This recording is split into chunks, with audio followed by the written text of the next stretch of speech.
आपका अपना channel education academy 2.0 पे आप लोगों का स्वागत है। आज हम लोग पढ़ने वाले हैं गुप्त काल।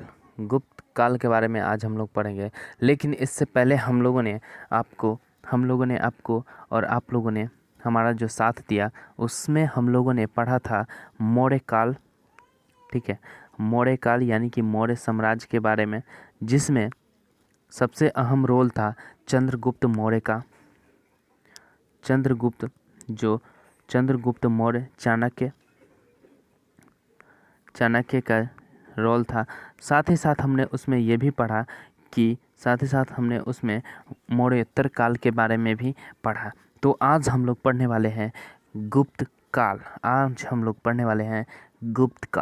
तो गुप्त काल का जो प्रथम शासक बना था श्रीगुप्त। गुप्त काल का जो प्रथम शासक बना था और गुप्त काल की जो स्थापना हुई थी, उसका गुप्त वंश का ही जो स्थापना हुआ था वो श्रीगुप्त ने किया था। श्रीगुप्त जो थे उन्होंने ही गुप्त राजवंश का प्रथम शासक बने, उनके द्वारा ही इनकी स्थापना हुई थी। नगरों का क्रमिक पतन किस एक काल की महत्वपूर्ण विशेषता बताती है? नगरों का जो क्रमिक पतन किया गया वो किस काल की महत्वपूर्ण विशेषता थी? तो गुप्त काल में नगरों का एक एक करके नगरों का पतन हो गया। प्राचीन भारत में किस वंश का शासन काल को स्वर्ण युग कहा जाता है? प्राचीन भारत में कौन से ऐसे वंश है जिसको स्वर्ण युग के नाम से जाना जाता है? तो गुप्त वंश को ही प्राचीन काल में स्वर्ण युग के नाम से जाना जाता है, गोल्डन एज के नाम से जाना जाता है। गुप्त वंश ने किस अवधि तक शासन किया था? गुप्त वंश जो थे वो किस अवधि तक शासन किए थे? तो गुप्त वंश जो थे वो 275 से लेके 550 ईस्वी तक 275 से लेके 550 ईस्वी तक इन्होंने गुप्त वंश का शासन चला था। भारत का नेपोलियन किसे कहा जाता था? तो भारत का नेपोलियन कहे जाने वाले समुद्रगुप्त थे। भारत का नेपोलियन जो कहलाते थे वो थे समुद्रगुप्त। समुद्रगुप्त प्रथम गुप्त शासक था जिसने परम भागवत की उपाधि धारण की थी। इसके बाद गुप्त शासक चंद्रगुप्त द्वितीय ने परम भागवत की भी उपाधि ली थी। समुद्रगुप्त जो थे ऐसे पहले शासक थे, गुप्त वंश के ऐसे पहले शासक समुद्रगुप्त थे जिन्होंने परम भागवत की उपाधि धारण की थी। और उसके बाद चंद्रगुप्त द्वितीय जो बने उन्होंने भी परम भागवत की उपाधि धारण किए थे। उसके बाद गुप्त संवत की जो स्थापना किस शासक के द्वारा किया गया था? गुप्त संवत की जो स्थापना हुई थी वो किस शासक के द्वारा किया गया था? तो ये किया गया था चंद्रगुप्त प्रथम के द्वारा। चंद्रगुप्त प्रथम के द्वारा ही गुप्त संवत की स्थापना किया गया था। किस गुप्त राजा भी एक अन्य नाम देवगुप्त था? ऐसा कौन सा गुप्त वंश का ऐसा कौन सा राजा था जिसका एक अन्य नाम देवगुप्त भी था? तो चंद्रगुप्त जो द्वितीय थे उनका ही एक अलग नाम देवगुप्त था। गुप्त काल में उत्तर भारतीय व्यापार किस पतन से संचालित होता था? ऐसा कौन सा पतन था जिससे उत्तर भारत की भारतीय व्यापार की संचालित होता था? तो ये था ताम्रलिप्ति के द्वारा ही उत्तर भारतीय व्यापार का जो था वो संचालित हुआ करता था। इलाहाबाद स्तंभ अभिलेख प्रयाग प्रशस्ति समुद्रगुप्त के शासनकाल तथा अन्य सैन्य अभियान के विषय में जानकारी मिलती है। इलाहाबाद स्तंभ अभिलेख जो थे प्रयाग प्रशस्ति से समुद्रगुप्त के शासनकाल तथा सैन्य अभियान के विषय में ये जानकारी मिलती है। ये जानकारी जो है वो इलाहाबाद जो स्तंभ अभिलेख है उसमें ही समुद्रगुप्त के शासनकाल और उनके सैन्य अभियान से उनका वर्णन या उनकी जानकारी जो हम लोगों को प्राप्त होता है वो इलाहाबाद स्तंभ अभिलेख से प्राप्त होता है। किस गुप्त शासक ने ऐसे कौन से गुप्त शासक थे जिन्होंने सर्वप्रथम सिक्के जारी किए थे? तो सिक्के जारी करने वाले जो शासक थे गुप्त वंश के तो वो थे चंद्रगुप्त प्रथम ही थे जिन्होंने गुप्त शासक में सबसे पहले सिक्के जारी किए। गुप्तकालीन स्वर्ण मुद्रा को क्या कहते थे? दिनार कहा जाता था। गुप्तकालीन स्वर्ण मुद्रा जो होता था उसे दिनार कहा जाता था। और काल को, गुप्त काल की जो अवधि है उसे ही स्वर्ण युग के नाम से जाना जाता है, जिसे गोल्डन पीरियड भी कहा जाता है, जिसे गोल्डन पीरियड या गोल्डन एज भी कहा जाता है, गोल्डन। ठीक है। दिल्ली की कुव्वत उल इस्लाम मस्जिद, दिल्ली की जो कुव्वत उल इस्लाम मस्जिद जो है मतलब मस्जिद के प्रांगण में स्थित प्रसिद्ध जो लौह स्तंभ है किसकी स्मृति में बनाया गया है? तो ये चंद्रगुप्त विक्रमादित्य, चंद्रगुप्त द्वितीय, जिसे विक्रमादित्य के नाम से जाना जाता है। और विक्रमादित्य ने मतलब भागलपुर में एक विक्रमादित्य ने एक यूनिवर्सिटी की भी स्थापना किए थे। और दिल्ली की जो कुव्वत उल इस्लाम मस्जिद है, एक मुस्लिम लोगों की जो एक मस्जिद है दिल्ली में, उनके प्रांगण में एक लौह स्तंभ स्थापित किया गया है जो अभी भी स्थित है। लौह स्तंभ जो स्थापित किया गया है कुतुब मीनार के बगल में, वो अभी भी स्थित है। वो स्थित जो है वो करवाया गया चंद्रगुप्त विक्रमादित्य के द्वारा करवाया गया है, यानी कि उसकी स्मृति बनाया गया है।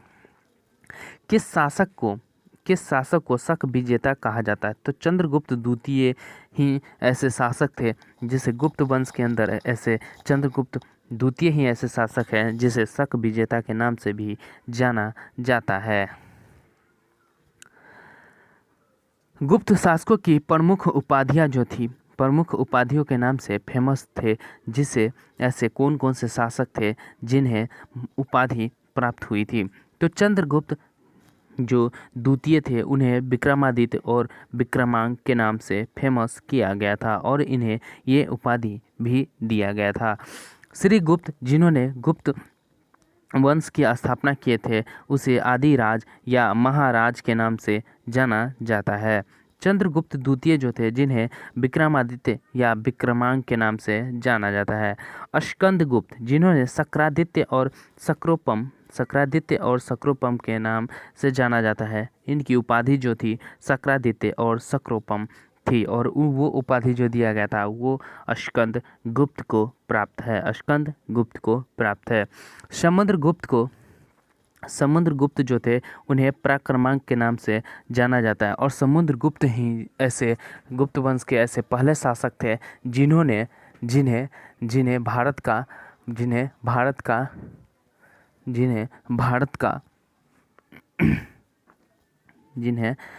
भारत का नेपोलियन कहा जाता था, समुद्रगुप्त को। कुमारगुप्त, जिन्हें महेंद्रादित्य कहा जाता था। चंद्रगुप्त फर्स्ट थे, जिसे महाधिराज के नाम से या महाधिराज की उपाधि लेकर जी रहे थे। समुद्रगुप्त जो थे उन्हें समुद्रगुप्त नहीं, चंद्रगुप्त द्वितीय जो थे प्रथम गुप्त वंश के प्रथम शासक थे, जिन्होंने परम भागवत धर्म जो थे उनमें ये उपाधि धारण किए थे। ये द्वितीय शासक थे और पहले शासक जो थे वो समुद्रगुप्त द्वितीय थे। उसके बाद गुप्त काल के समय जो अधिकारी थे उन्हें किस नाम से जाना जाता था और उनकी जो सेवा थी वो क्या थे, उनके बारे में हम लोग आज फिर जानते हैं। तो महासेनापति के नाम से जाना जाता था। महासेनापति जो सेना का सर्वोच्च अधिकारी होता था उसे महासेनापति कहा जाता था। रणभंडा गागरिक जो था, सेनाओं की आवश्यकताओं की पूर्ति करने वाला, सेनाओं की जो आवश्यकता होती थी उसे पूर्ति करने वाला प्रधान अधिकारी था। महासंधि विग्राहक जो युद्ध व शांति का प्रधान था।